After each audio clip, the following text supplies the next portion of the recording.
the opportunities are endless, and it's really not like I did anything special that can't be replicated. Anyone can do this. Anyone can pick up on trends and just try to put your own spin to it and make this happen. Because the thing with YouTube is you can't really control if you get a viral video or not. That's mostly up to the YouTube algorithm, but the factors that you can control are things like how much value are you really providing, are you picking up on trendy things, and those are the factors you can control. So if you really focus on that, then eventually I'm convinced that everyone is going to get that shot from the YouTube algorithm.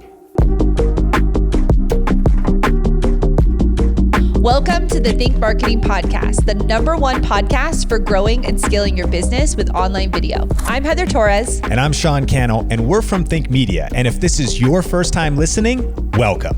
This show is dedicated to helping you learn how to get your content noticed and the latest money-making strategies working right now online. So whether you want to grow your YouTube channel or you want to maximize video across all of social media, this podcast is for you.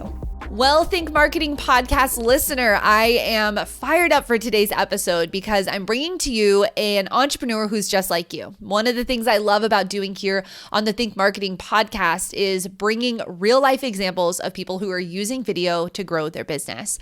Just like you, I'm sure that you're trying to get eyeballs on the things that you've created. And my interview today with my friend Erika Kullberg is going to help inspire you to lean in even more with video. And let me tell you a little bit about Erika so I can tee up this interview that I did with her. Erika is an attorney and personal finance expert. She's been featured in U.S. News and World Report, Business Insider, and the Washington Post. She's also the founder of Plug & Law, which provides legal agreements for online businesses and entrepreneurs. I'll tell you more about Plug & Law after this episode. We talk a little bit about it inside of the interview. But she's actually a graduate from Georgetown Law, and she went to the University of Notre Dame. What I love about what Erika has done, though, is she actually has pivoted out of corporate America. She's gone fully online, and she's really figured out in under 8 months how to capitalize on using video. Just like you saw from this title, I think it's critical that you understand that video can help you go viral, which can help you grow your business. So I encourage you to lean into this podcast episode. Grab your notebook if you're taking notes. If you're out on a walk or you're driving in your car, I want you to pick up on the subtle things that Erika's talking about, speaking directly to you business owners. She really is in this to help you grow. She's helping you learn the tips that she's used, but she's also there just as someone just like you. She just picked up a camera. She was completely nervous, had no idea what to do, and she just pressed record. So lean in today's podcast with Erika Kullberg. Well, Erika, thank you so much for joining me on the Think Marketing Podcast. How are you doing? Thank you for having me, Heather. I'm great. This is so fun to be on this podcast. I think your story to me is just so inspiring, and I can't wait to kind of dig into the details of it and really dive into how you've grown your channel to over 3 million views in under a year's time. And you had one specific strategy that we really came down to that really helped blow up your channel, and I want to get into that. But first, for everyone who's just listening, kind of give us a little bit of a background as to how you even got started on YouTube, but even just a little bit before that, what even was your journey to YouTube? Sure, that's a great question. So I'm a lawyer by background, and basically I practiced corporate law at this big law firm. And towards the end of my time there, I was really starting to get fed up with the culture, but also I wanted to do something different with my life. And I had this idea for an online legal company that I wanted to start. And so I was really excited about that. But I also wanted to do something that was completely unrelated to law and just something out of my comfort zone and something where I could feel like I was helping people. Because as a corporate lawyer, you're only helping these big corporations. You're helping big corporations get richer. So I wanted to do something that was non-legal and also really would help people and put myself out of my comfort zone. So for me, the natural thing was to talk about personal finance. And the reason I love personal finance is learning about personal finance and all of these tips and tricks led me to paying off $225,000 of student loans within 2 years. And that's what allowed me to quit my job to start my own company. So I'm really grateful to the people who taught me about it. So I kind of wanted to spread that knowledge. And I thought between a blog and a YouTube channel, a blog is just very natural to me. I love writing. I love being behind a computer. That's what I'm used to. but YouTube was a completely foreign thing that I could never, a year ago, if you told me I would be on YouTube, I wouldn't have believed you. It's just so foreign to me. But I was like, I need to try to put myself out of my comfort zone and do that. So that's how the YouTube channel started. And my goal really wasn't to become big on YouTube. My goal was to just try to help even like 5 viewers and stay consistent. So from the beginning, I said, I'm going to do it for 1 year, 1 video every single week, 52 videos, and then see how I like it, see what happens from there. Wow, there's so much I want to unpack there. I love that you started out of passion for the project. I love that you paid off your debt so that you could start this. I think there's so many pieces that I want to help creators with, and those two are such big ones. But I want to go back to, you said a year ago, you would not have been the person to do a YouTube channel. So let's go back to those first 5, 10 videos that you created. One, how did it finally feel to start putting this information out into the world? It's hard. I think I had a lot of internal fears, but then from the external side, I also had other lawyers telling me, like, you can't be on YouTube, you're going to ruin your professional image.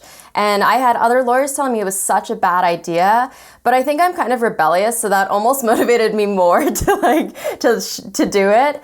And so it was tough. Like the first video, I was so uncomfortable. I was sweating. I forgot to plug in my mic. Like all the beginner mistakes that you make, even though I had prepared, like I had watched Think Media videos. I had watched all of these videos to like learn about the game of YouTube, and I was still utterly unprepared. And but you just have to start. That's what I've learned, is you really have to start. You can't be a perfectionist about YouTube, because the only way you're going to learn and grow is by actually doing it, not by watching videos about how to do it. So. Oh, that is so key. That resonates with me so much, because I had the same fears trying to get on video. I'm like 10 years ago, if you would have told me this would be my career, that's no way that would have happened. Now, you just touched on it a little bit, and I want to maybe just have you speak into the listener right now who has a professional career that may not be technically suited for YouTube in other people's eyes. Walk me through how you overcame that, because we do have a lot of business owners who have traditional businesses like real estate agents and plumbers and electricians and, copywriters and people who don't technically do YouTube, right? Because you're not a YouTuber, you're a business owner using YouTube to grow a business. So walk me through what that felt like and how you overcame the idea of actually having to step out of that, right? That professional, non-traditional YouTube role and come into this space.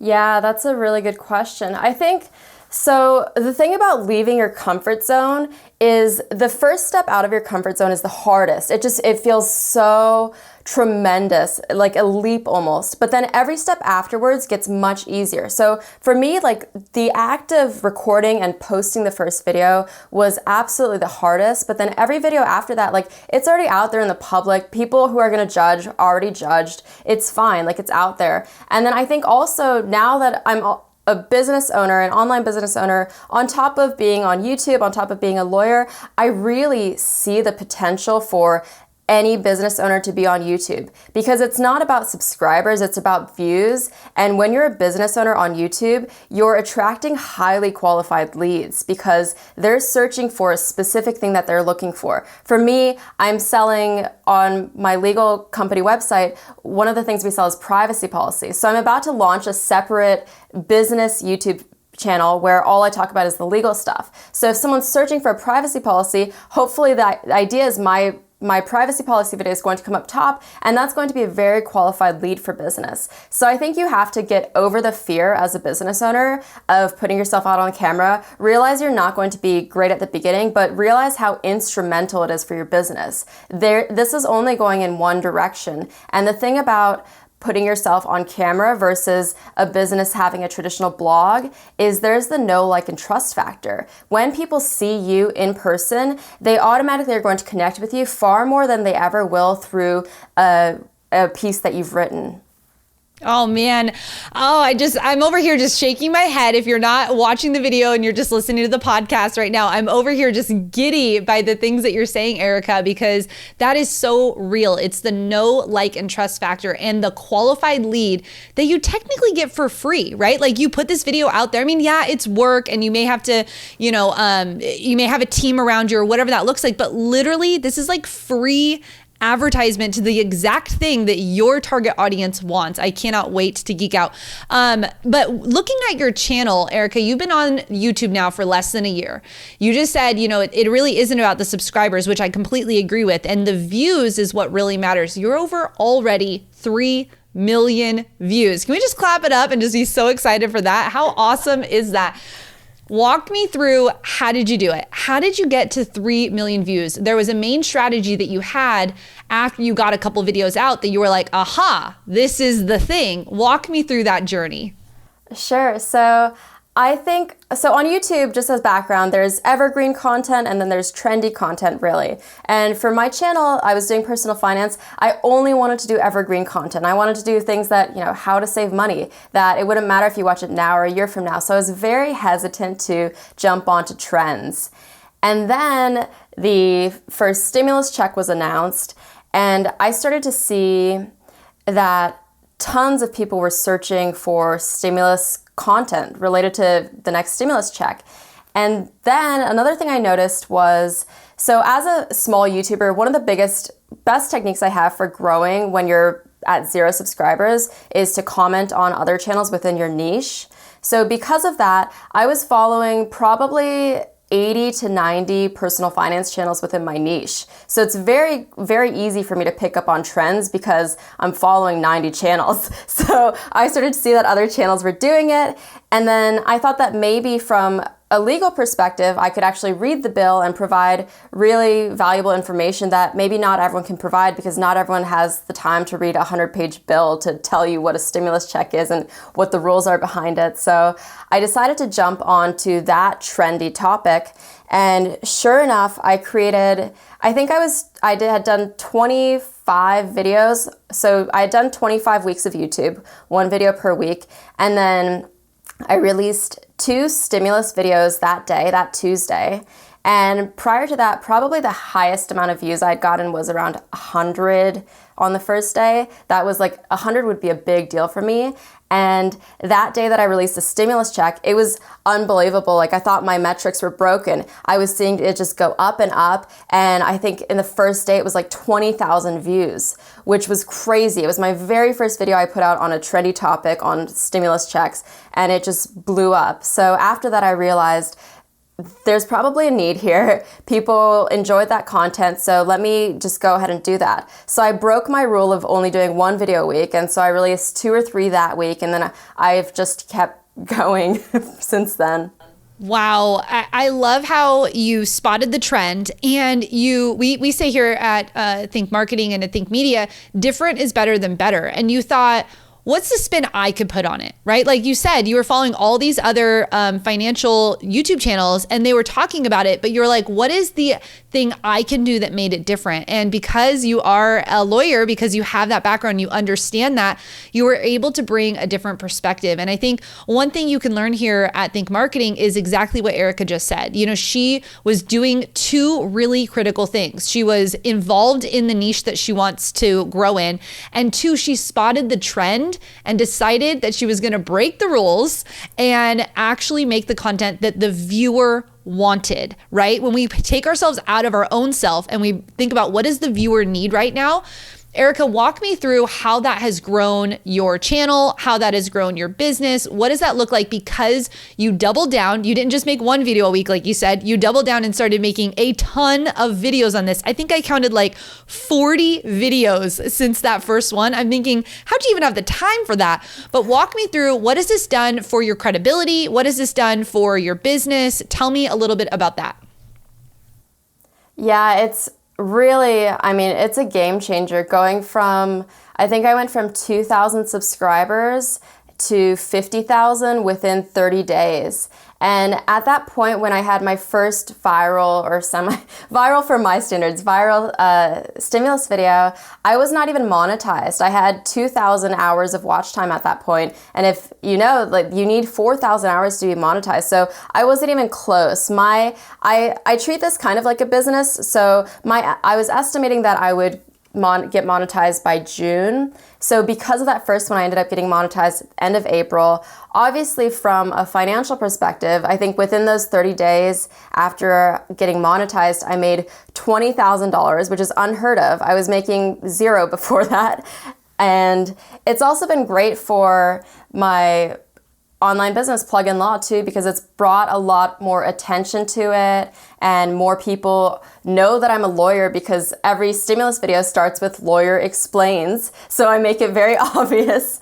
And I think it's been an absolute game changer. Obviously, having Think Media reach out to me, I had Business Insider do an article on me. The opportunities are endless, and it's really not like I did anything special that can't be replicated. Anyone can do this. Anyone can pick up on trends and just try to put your own spin to it and make this happen. Because the thing with YouTube is you can't really control if you get a viral video or not. That's mostly up to the YouTube algorithm, but the factors that you can control are things like how much value are you really providing?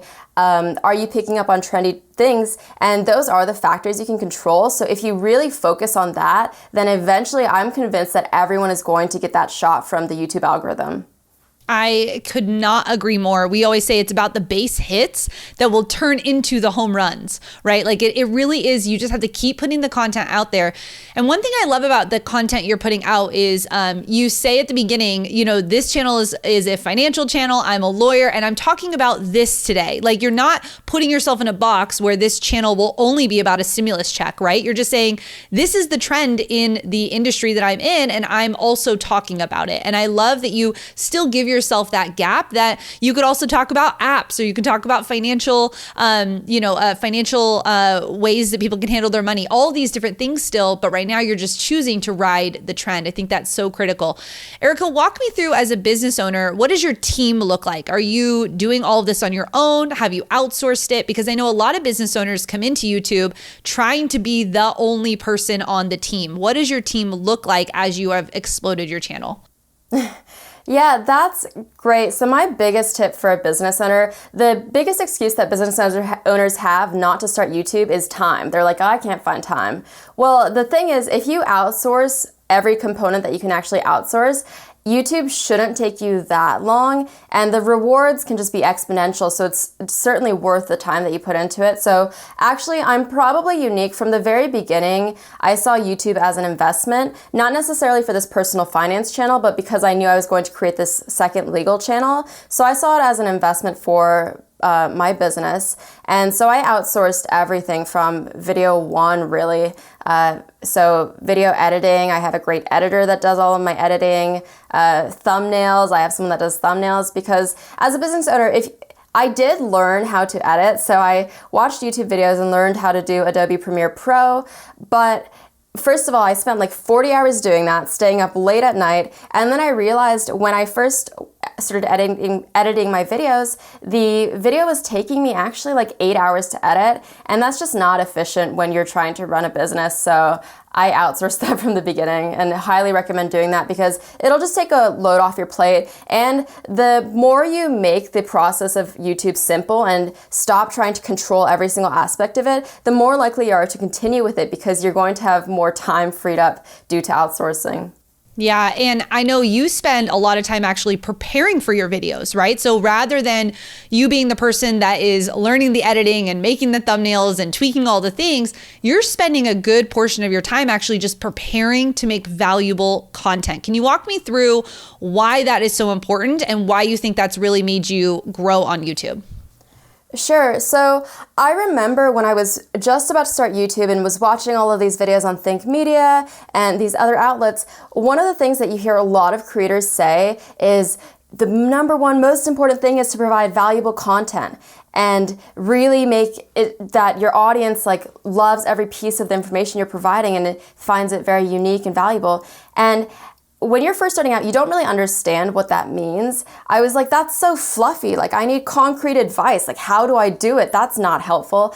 But unfortunately, like, now that I'm on the other side and have this channel, that's the best advice I can give is put the most time into preparing, researching, scripting, or at least bullet pointing. Second most time should go into filming, and that shouldn't take that long. And then least priority is the editing, really, because I don't think editing is really the game changer. I think what's the game changer is how valuable the content is, and that comes from the phase where you're researching and preparing. So for me, again, because I knew my differentiating factor for the stimulus checks was that I could actually read the bills and digest them and then put them into video format and summarize 100 pages into a 2-minute video. That's where the bulk of my time goes. So for a 100-page bill, I mean, it takes me like 10, 15 hours to read and prepare just to create a 5-minute video, and people don't see all of the work that goes into the back end, but I think they appreciate it, and I think that's why I was able to be successful, I guess, in this space. Yeah, and you're just getting started. Isn't that amazing to think? Like, you're just getting started. You figured out what works for you and how you can make that grow. And I love that you have a heart for creators. You have a heart for this industry in people understanding the legal side, or even just understanding what they need to do to protect themselves. Tell me just a little bit about the business that you're in and the next YouTube channel that you're going to be starting. Sure. So the business is called Plug and Law. And basically, the reason I wanted to start it is because, again, I was this corporate lawyer, highest paid corporate lawyer, one of the biggest law firms, and I really felt like I was only helping these corporations. It wasn't satisfying. The money only matters to a certain point, right? Eventually, you have to do something in your life that has an impact. And I saw this huge gap in the legal industry where online creators, for instance, if they want legal help, they have two choices. Really, the first is to get stuff for free online. So let's say they need a privacy policy for their website. They can find one for free online. Unfortunately, they're not very great. They don't really protect you. Or they can hire a lawyer, which is too expensive for everyone starting out, basically. And there was this huge middle gap. So I wanted to create a business where I could use templates. So for example, the privacy policy has a template where I walk you through the sections that you need to fill out and walk you through why it's important, and use video to do that. So you're actually being handheld by an attorney, but you're not paying attorney prices. It's probably less than 10% of what you'd actually pay for an attorney. So I saw that gap, and I wanted to use video as the medium to make legal more accessible, because I think also a lot of lawyers operate based on fear. They like to scare you and say, like, you're gonna get sued as a small business owner if you don't have these documents in place.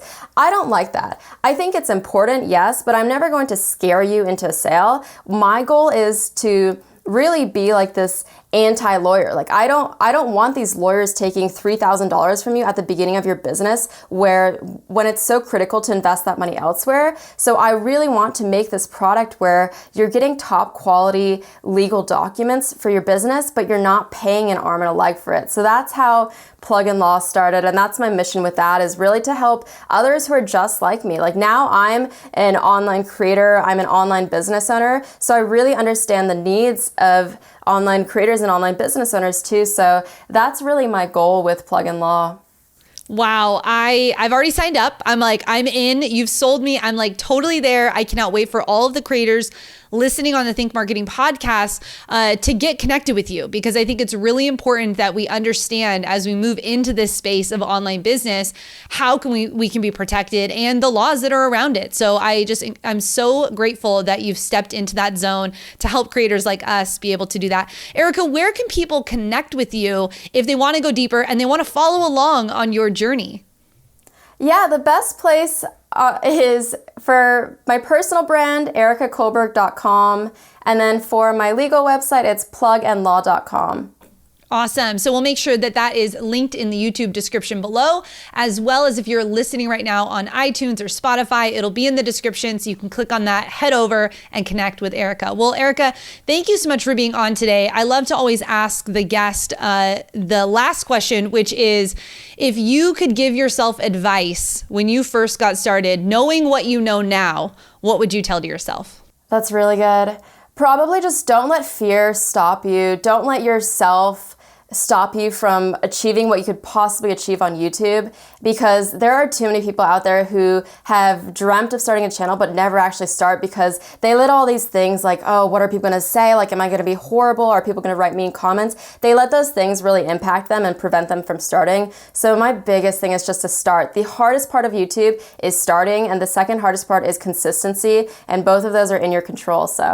Well, I hope that video from Erika just inspired you to go all in on video. Can you believe she's accomplished that in just 8 months? I mean, it's amazing to see what you can do and how she's actually been able to reach some financial goals just off of her YouTube channel. And if you want any information about her products that she has at Plug & Law, you can get that down in the description box below if you are watching on YouTube. And if you're listening on the podcast, we'll make sure to make that link available to you in the show notes, because I want to make sure you can go over and get any assistance you need from Erika for any online services related to that. So here's the thing. This episode is brought to you by Grow with Video Live. Did you know our online conference is right around the corner? Yeah, you can get access for just $97. That's the ticket to get you in for this virtual event. And I am so excited for what is being created. Behind the scenes, we are working nonstop to make this one of the best online experiences you will ever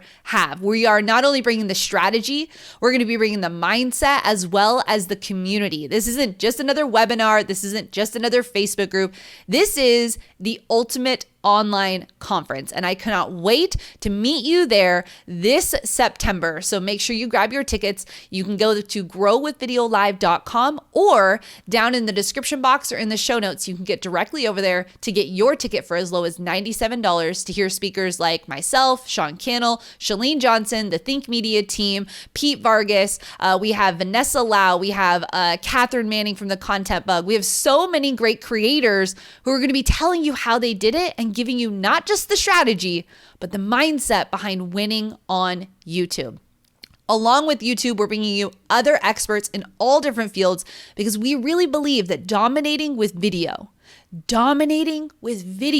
is so critical, and understanding how you do that across all platforms like Facebook and TikTok and LinkedIn and Instagram is so critical to your growth this year. And so we're bringing all of that to you at Grow with Video Live in September. Make sure you pick up your tickets for that conference. And now it's time to read our review of the day. Did you know we do this here at the Think Marketing Podcast? You can go over to iTunes. You can rate and review this podcast, and you might hear your review read on the show. So today's comes from Susie J.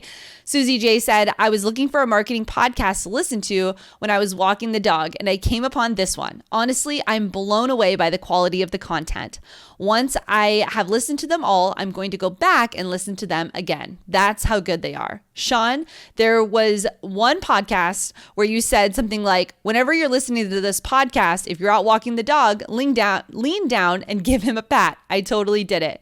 When you said, if you're going through hell, keep going, I almost cried. Yes, yes, yes, again. I could go on, but really, I just want to thank you for opening my eyes to a whole new world and convincing me that yes, I can totally do this, i.e. start my own business.